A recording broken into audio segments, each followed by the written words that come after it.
Like, is the leader of men thing, how real is that? If your GM signed off on someone who can't stand in front of men, that is an indictment on you. You will be thrown into the wolves with your head coach. It's just as simple as that.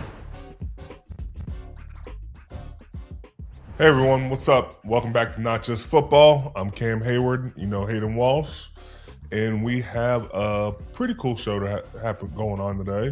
We got to talk Pro Bowl, got to talk these championship games. Let's jump right into those championship games, though. Hayden, what did you think about them? Two different games, in my opinion. I don't know how much I always got to ask you, did you actually watch them? I watched the Snow Bowl. You didn't watch the second game? No, not really. Oh my God, that was the much better game. I mean, the NFC game just went back and forth. The Snow Bowl, let's start there. AFC Championship Game, Patriots, Broncos. Honestly, it felt like the Broncos had a real chance with the backup quarterback. Stidham made the mistake that really he can't make where he throws the ball backwards. I'm sure you would have lost your mind if you were a defender on Denver that day. But crazy game, crazy snow. I will say you've played in a game like that. It reminded me a little bit of the Cleveland game. Was it last year? Where you guys it started off the first half, didn't look like much snow. And then by the second half, you couldn't see anything on the field. Insane game. What did you see from the game? I thought really hard to tell who the better team was, really. I think if Bo Nix plays in that game, I think Denver probably wins it. Oh, man. It was an interesting game. I thought New England's defense played very well. Didn't surrender a lot of points. I thought that first touchdown from Stidham really got things started and, really, was going to make them, tougher to beat. But you mentioned the backwards pass and going for it on fourth down when you could have been 10-10 the entire game. It's surprising that it came down to that. But I understand the aggressiveness in that game because you're down your quarterback. You got to really just put pressure on the other team. But, their defense kept them in it. Top down, Denver's defense, Hufanga, Surtain, up front, they have a lot of monsters too that I really respect. Zach Allen, Byron Young. The only thing I would say on defense was a lot of times their D linemen would go with a quicker move and then create like gaps up the middle. So then Drake May was just running, which led to some, pretty effective runs and led to the only touchdown on the Patriots side. But one thing that was really cool though was the missed kicks at the end of the half when they were just trading back and forth. And, you don't really see that many, but it was cool watching the D tackle who had been cut all year get a meaningful, block to really, be the difference in the game. Yeah, it's just crazy because it's weird. Like, I don't think New England offensively has played very well the last couple of weeks. They've played two very good defenses. Houston and Denver might be two of the best defenses in the league, like you said, up front. They're pretty good this year as well. But Denver and Houston, to me, seem to be, and Seattle's very good as well. But in the AFC side, I mean, Denver, I think, had 10 more sacks than everybody else this year. Houston, we know what the two edge guys are, but they're also good at corner as well. So New England's a weird team where they haven't played very well on offense, and yet they're still going to the Super Bowl. Just a weird game. But where do you stand on if Bo Nix plays in that game? You think Denver wins that game, correct? You would think, from backup quarterback to quarterback, your starting quarterback, Bo Nix is probably going to make some throws down the field. I thought Denver relied too much on trying to do screens and bubble screens, and they were not getting started. Only time I thought they had success in the second half was, Jared Stidham was setting up a screen and he ended up running down the field. That was like the only positive play they really had. Other than that, I just think both defenses dominated. I know the conditions really messed up the throws and the timing of everything, but running games, you could say New England's running game really got started with Drake May and, led to a couple other running backs having some, bigger runs down late. You mentioned the not taking the points on Sean Payton. What do you think that is? Do you think that is he just didn't trust it because of the conditions? Is that a little bit of arrogance, thinking we can get 1 yard no matter what? Where do you think his thought process was on that? Because you're right, it was right there to tie the game. You get to overtime, you never know. I think if you had told him coming into Sunday, we're going to hold New England to 10 points, he said I could score 13. Yeah. So what do you think that was? Why'd he come up with that decision? Was he just gun shy because of the previous kicks? I think he was. Well, that happened earlier when he went for the 4th down, right? Oh, you're right. He did go earlier. I thought he also went late in the game too. So it's like it's just didn't trust it, right? I mean, how do you trust a backup quarterback, regardless of when it was? Why are you trusting a backup quarterback to do that? I think you're trying to put pressure on the Patriots. You're trying to send a message because if you end up converting that and getting a touchdown, I think it really sends a message to the other team. You would essentially go 14-0 at the time, and would have been, tough sledding in that type of game. I don't think it was conditions because at the time the conditions were fine. They were everything was moving a lot smoother in the first half than the second half. Yeah, I mean, I don't know. Just interesting to think. Now, let me ask this: do you think he knew what was coming down the line too, conditions wise? How aware of that are you in game that a snowstorm is coming? You're aware of it. We always had a guy named Garrett Guimont, our head strength coach, who would look at every, chance of rain, snow, let you know when it's going to happen. You'll be good in the first half, second half, you might need to change your cleats. All these things went into his head and kind of took that off the head coach's plate. But, you like to think that he was prepared in those moments, but I think everybody was prepared for the weather to turn to shit. Like everybody's getting hit with plenty of snow and dealing with it in their own ways, but it'd be surprising if he didn't have a plan for that. What do you think about the job Mike Vrabel's done? I know you're a big fan of him. Yeah, Vrabes has killed it. Vrabes is, I've always been impressed. I've known Vrabel since my days at Ohio State. He would come back with him and Bobby Carpenter and work out with a lot of the younger guys back in the day. He'd try to kick our ass and, show off. And, surprising this is when he was still playing. And then when I went to the league and he was going to coach, I got to know him around then. And, I've always said what's up to Vrabes every time we played. But Vrabel has done an amazing job. Everybody knew he was, great with the Titans. It's funny looking back at that Titans team, how they didn't go further. You had Derrick Henry, you had A.J. Brown. Who else you had? You had Jeff Simmons when he was young, but like you had some pillars to really build your team around. I'm still surprised that Tennessee got rid of him so early because sometimes it's about having patience and understanding what you have in a coach rather than what you don't have in a coach. He resonates with his players. He's getting the most out of it. And they're in the Super Bowl because of him. If I remember correctly, though, it was almost a difference of opinions in Tennessee, right? They wanted to trade A.J. Brown. He didn't want to trade A.J. Brown. He seems like a guy, too, that's like he's not into it for a rebuild. Yes. I think a lot of people thought, New England wouldn't be here as fast as they are. He took them 1 year to figure this thing out. They're ahead of schedule. So I think Tennessee was a difference in philosophies. Like, he didn't want to lose. Him and the GM were not on the same page. And it's funny, like you said, they've been looking for coaches the last few years. I mean, it's like you had the guy in your building. Imagine if he had a young quarterback in Cam Ward, or if they had been able to figure that kind of thing out. So crazy to see how successful he's been. And man, I can't believe he's got the Patriots back at the Super Bowl. It's like deja vu all over again. Yeah, they got a spoil of riches, and he is, definitely responsible as a player all those years ago, and then as a coach to come back. He's doing things the right way. He brought in McDaniels, which was a great hire because he has familiarity with the team, the organization, and then it just allows him to be head coach in the DC because now he knows what to expect on the offensive side of the ball as well. Yeah, good game, but I also think it was the boring game. Sorry, if I didn't have my details correct on it, because the second one was the better game and the more entertaining game. I'm sorry you didn't watch it, but it was back and forth. Sam Darnold kind of exercised some demons against the Rams. They've kind of had his Mhm. number throughout the years, but he played arguably his best game as a pro this weekend. It's funny, Matthew Stafford played unbelievable too. Him and Puka Nakua, unstoppable, man. So, what do Yeah. you, if you didn't see the game, what do you at least have? You've played both the Seahawks and the Patriots. So, what do you see from both teams, and how do you think that matchup in the Super Bowl will play out?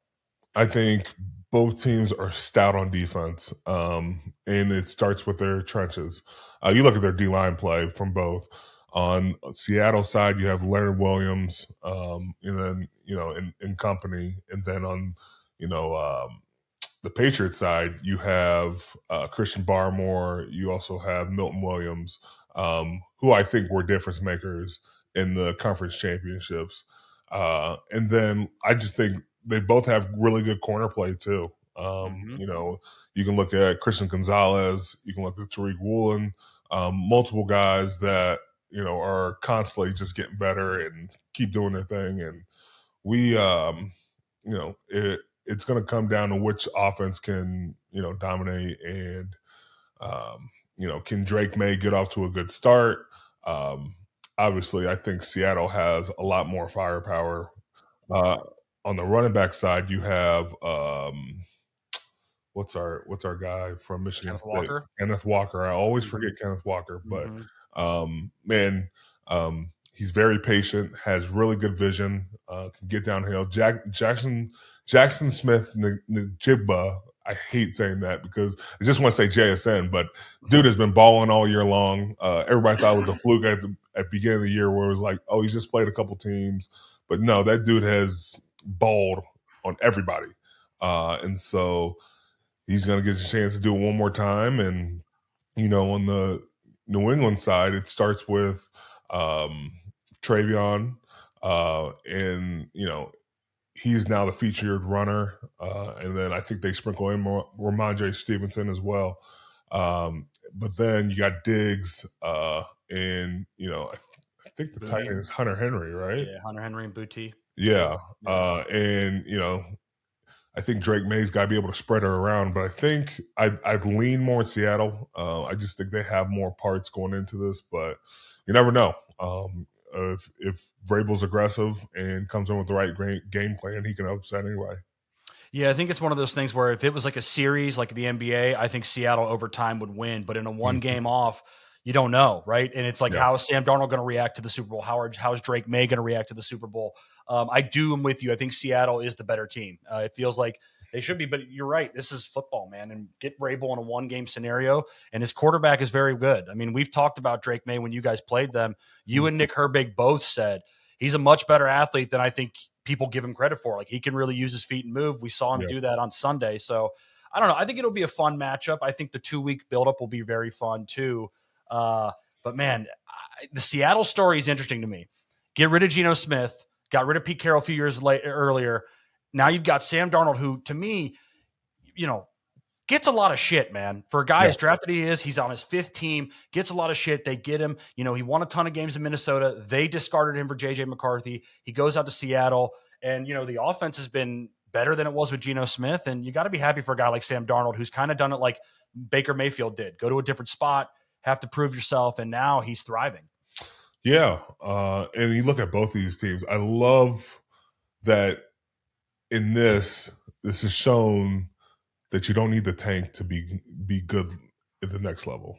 Both of these teams never tried to tank, really tried to just build their team out, find a quarterback. New England had one bad year. I was going to say, New England, they didn't tank, but they lost a lot. They lost a lot. It helped. I mean, Drake a top 12 pick. I get that. But what I'm saying is, some people think you got to have multiple years of, tanking, and, you shouldn't be competing every year. I think that is, you could, that's one way to do it, but there's a good chance you could wind up at the bottom of the barrel and trying to scratch your way out for multiple years. And you could be saying, man, didn't really know how good we had it until, we are stuck in, you know, the in picking between the top three multiple years and not knowing what to do. So, got to give it up to these teams. I feel like they've had really quick turnarounds, and they've brought in coaches that are young and are doing pretty well. Yeah, I mean, there's just no guarantee that even if you do tank and you take the quarterback, that it's going to work, right? Yeah. That's the other thing. Like, you don't know. I mean, Sam Darnold didn't work on his first three teams, or whatever it was. So really didn't have a lot of success until he got to Minnesota. So you don't know. And I mean, it's like finding the quarterback isn't easy, but I'm with you. I know all the fans are like, oh, let's tank for a year. Dude, you say that until you're in it, until you win a season where you only win 3 games, and it's just not a lot of fun. And it's an interesting way to look at it, though, because you're right. Both teams turned it around very fast, and it's a testament to their organizations and the coaches, right? They did a great job hiring. Did a very good job. And previewing this Super Bowl a little bit more,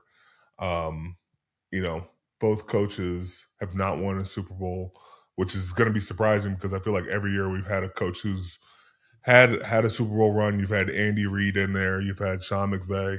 And so it'll be interesting to see who comes out on top.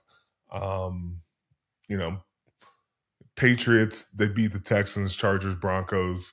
Really good defenses. But can you handle a juggernaut with the Seahawks, who can put up points with the best of them? And has the best defense in the league. Yes. The best scoring defense in the league. That's the problem is they just want a shootout. To me, if this game gets to a shootout, New England is in trouble. They can't. Yeah. New England has looked bad on offense the last 3 weeks, man. Yeah. They have not looked good.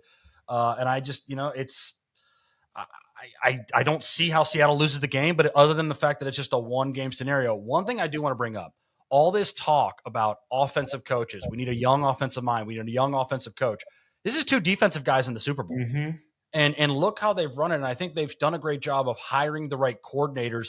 It's like you've always talked about. The coaching staff around you is every bit as important as the head guy because he's kind of doing the day-to-day. And like I said, all I hear is about young offensive guys. These are 2 defensive guys in the Super Bowl. And think about it, too. D'Amico Ryans has Houston a really good defense. He's a defensive guy. You could do it with a defensive coach. I'm just so sick and tired of the offensive stuff. Hey, everybody gets enamored by points, but don't understand what defense is really doing. You can see in the hiring processes of all these different places, they're all looking for, these OCs or pass game coordinators, but then they fail to really think about on the defensive side. Sometimes you go with the established guy because they've had more, interactions with defense. And so that's what you mostly look for. But yeah, we can move up to the coaching carousel. That's really one thing before we go. Yeah. Seahawks have a chance to win the Super Bowl in a division rivals stadium. How frustrating would it be for you if the Ravens, Browns, or Bengals, and I know it would never be at Acrisure, but if they were going to win it in your own building, does that not just feel wrong? That'd be a hell of a party. Oh, God. Could you imagine it? Oh, I'd want to celebrate there the entire night. Oh, yeah. The team party's at the locker room. That's where it is. And you think about the shit talking you could do after that. That's like, you remember when the Warriors played the Cavs and the next year, after the Warriors won, the Warriors were like, yeah, I could smell the champagne in the locker room still. Yeah. And it's like, that's the type of shit talking that goes next. Especially if you're like in their locker room. Like, I don't know how many locker rooms Levi Stadium has, but if you're in San Francisco's locker room and you're celebrating a championship on that logo, man, it's an interesting dynamic. I'm sure Seahawk fans are very excited about that. So. Yeah. But yeah, last thing. All right, you can move on to your coaches, though. Let's go. Yeah, coaches have been hired left and right. Obviously the Steelers have hired Mike McCarthy. Joe Brady has been promoted to head coach of the Bills. John Harbaugh to the Giants. Kevin Stefanski to the Falcons. Jeff Hafley to the Dolphins. 4 teams still looking, but what do you think so far? I thought the Harbaugh one was interesting just because, I knew he was making a ton of money already, but a ton of money. Then there was like a weird snafu, but it seems like him going to the New York is an interesting one. The one that happened today is really kind of confusing to me. Is like you got rid of Sean McDermott, so you just promote Joe Brady.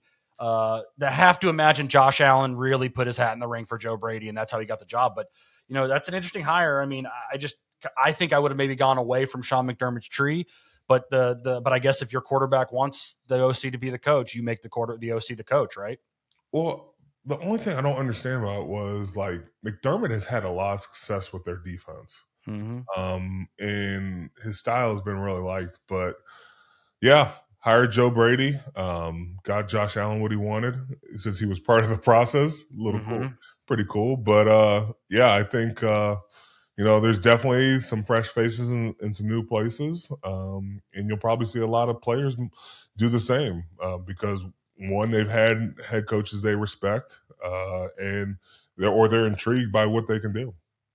Yeah, I don't know. The whole hiring thing is interesting. I do find it funny to see the teams that are still searching, though.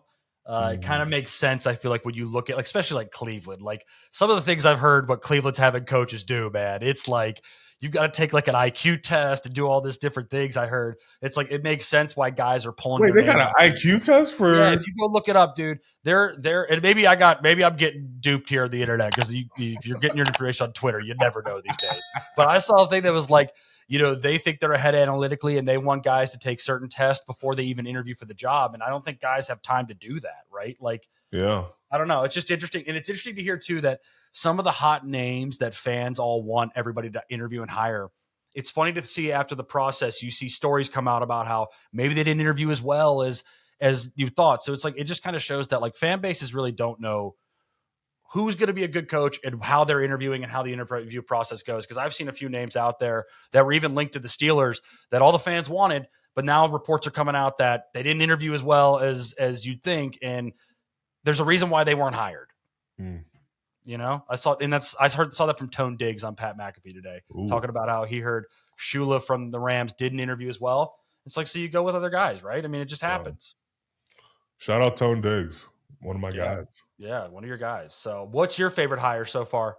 I don't know if I have a favorite hire yet, but I think the one thing that's interesting is people keep dropping out of the search for Cleveland Browns. I think they can't be a good thing when coaches just like, yeah, I'm gonna pass on this.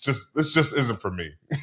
No, and then you think about it too. The guy you fired is instantly hired in Atlanta, to take over that job. So it's kind of funny that like, Mike McDaniel, I don't know if he's officially been named the OC with the Chargers, but he decided to be an OC instead of being the head coach of the Browns. Yeah. And I will say there is dysfunction there. Like, this is obviously a Steelers podcast, but like, dude, between this is Cam Heyward and Hayden Walsh. Well, whatever. We're Steeler. You know what? We're an Ohio State podcast now, I guess. Whatever. We are a football adjacent podcast.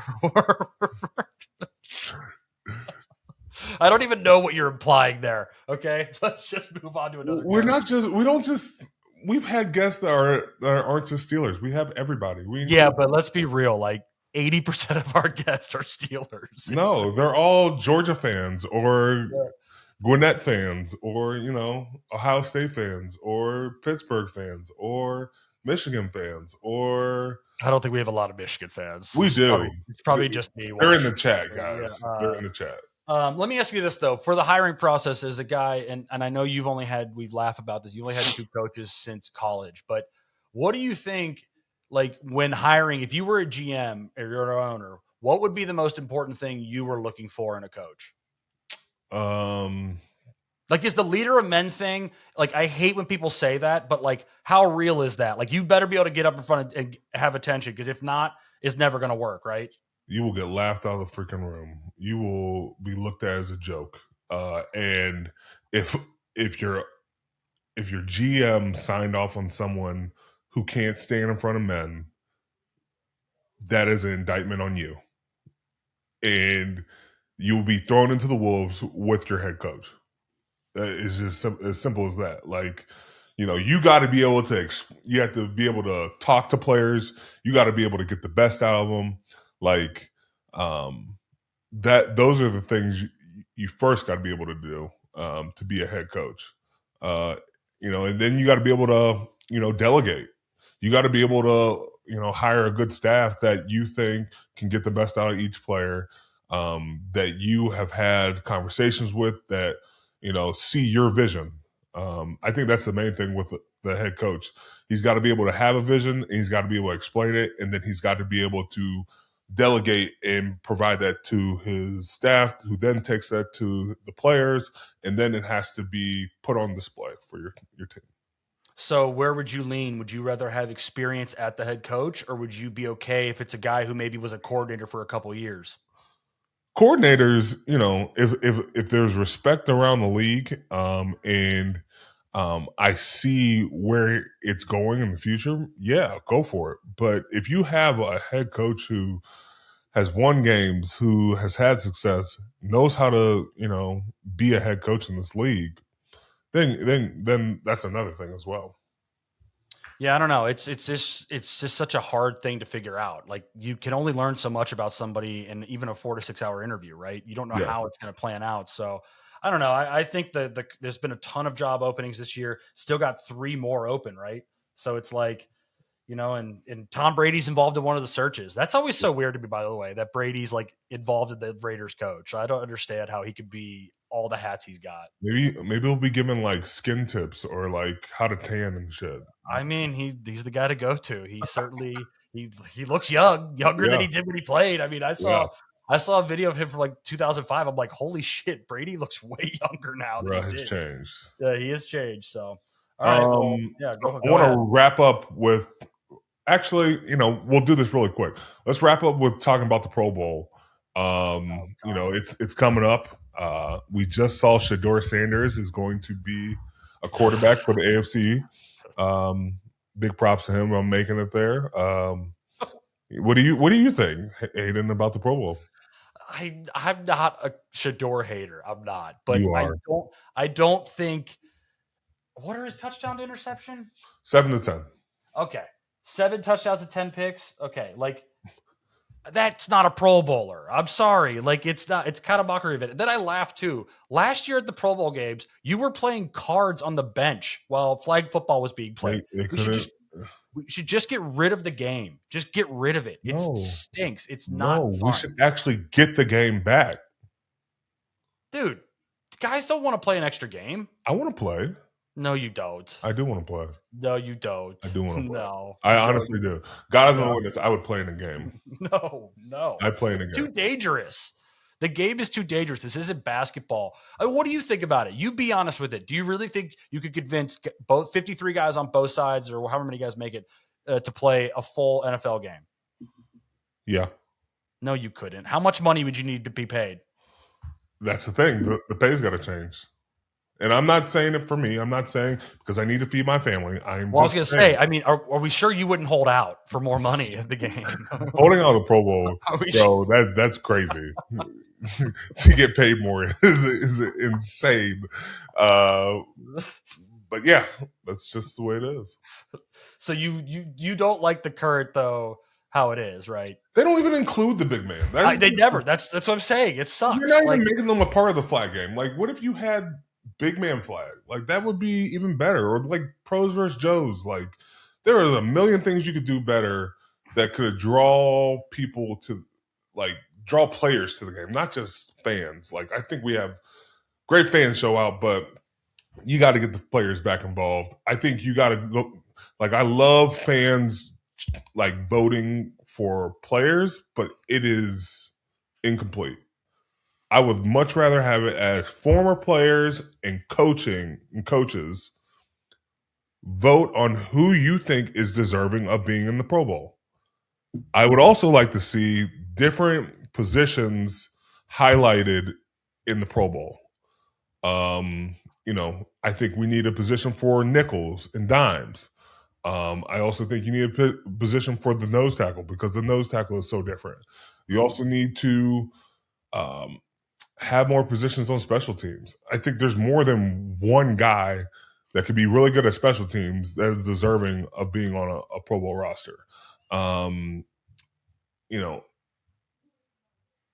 to think about other positions.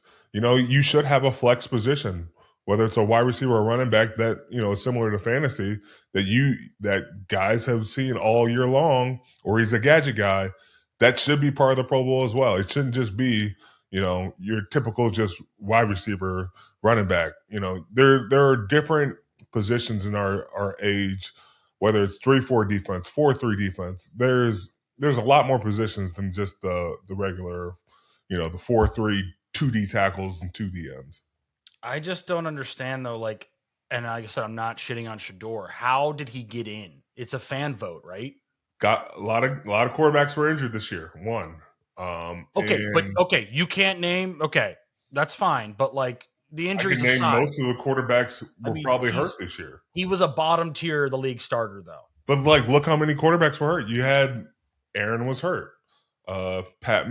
Wait, Aaron was hurt, but Aaron deserves to be in the Pro Bowl over Shador. Exactly. Aaron also had a broken wrist. So I mean, yeah, but that doesn't did he? Are we sure he declined it, or is it pretty sure Aaron declined it?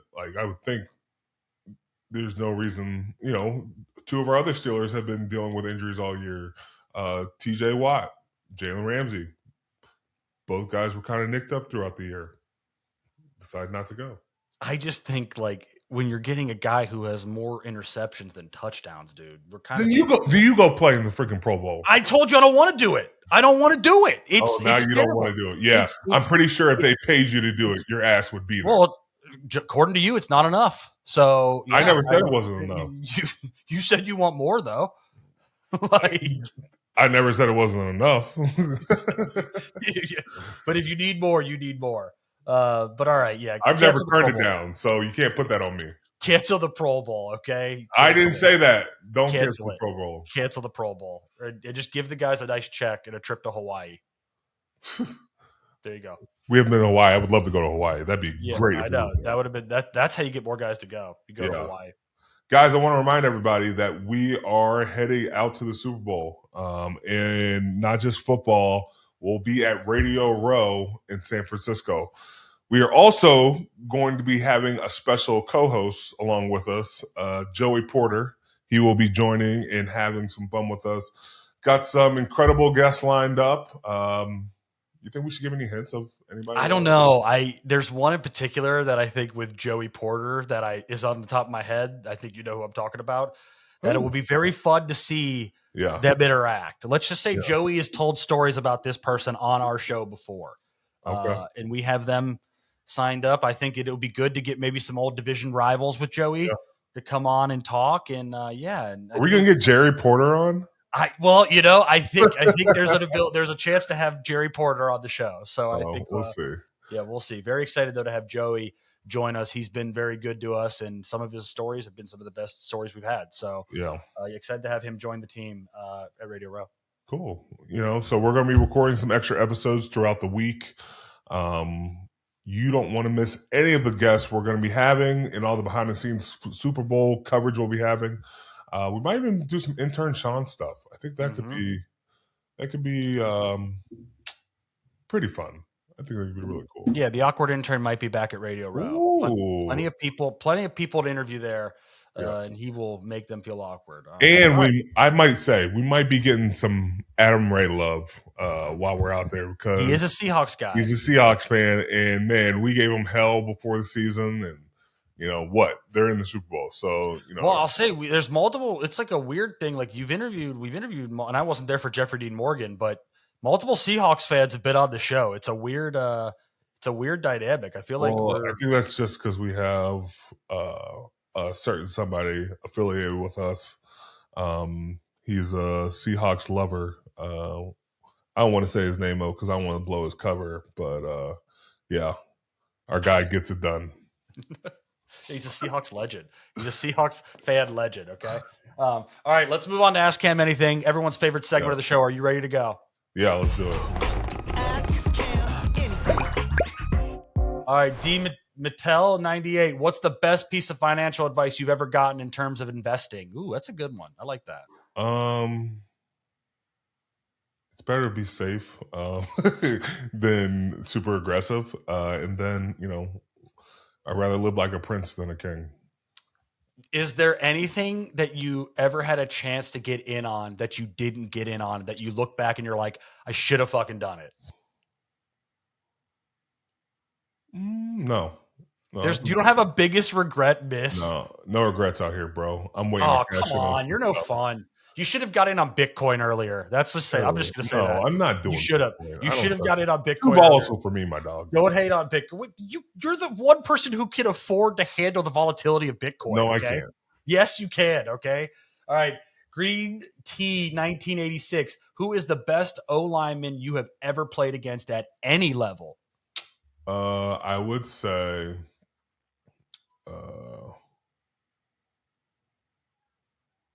Marquise Pouncey. When did you like practice? Is Yeah. it like that doesn't even count. Yeah, God, counts. that doesn't count. Yeah, Good it counts. Lord. Good Lord. All right.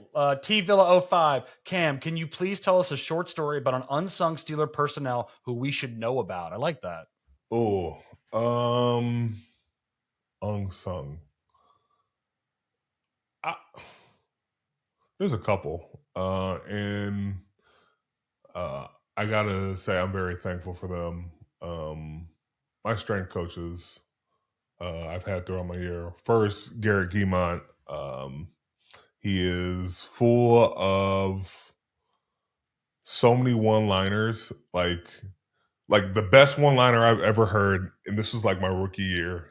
You know, like he stands in front of the group and he's trying to get everybody ready, and he's explaining what he expects in the weight room. And he's at the end he's like, you better go on this train, you better get in line, and he's like, you're always waiting in line. What does he say? He says, you get in line and you're waiting for bubble gum, and the two choices are bubble gum and hard dick. And when you get to the front of the line, all there's left, they're all on bubble gum. And he's like, Man, you really delivered that one smoothly. I hope he delivers it more smooth than that. What the hell are you talking about? I butchered it, but like the way No he said shit. it. Like, what? Did you just say hard dick and bubblegum? Yes. And the way strength coach? Yeah, he's a strength coach, and he's like saying like usually you're gonna expect shit, so just deal with it. But like Marcel Pastor, he's always been one of my favorite strength coaches.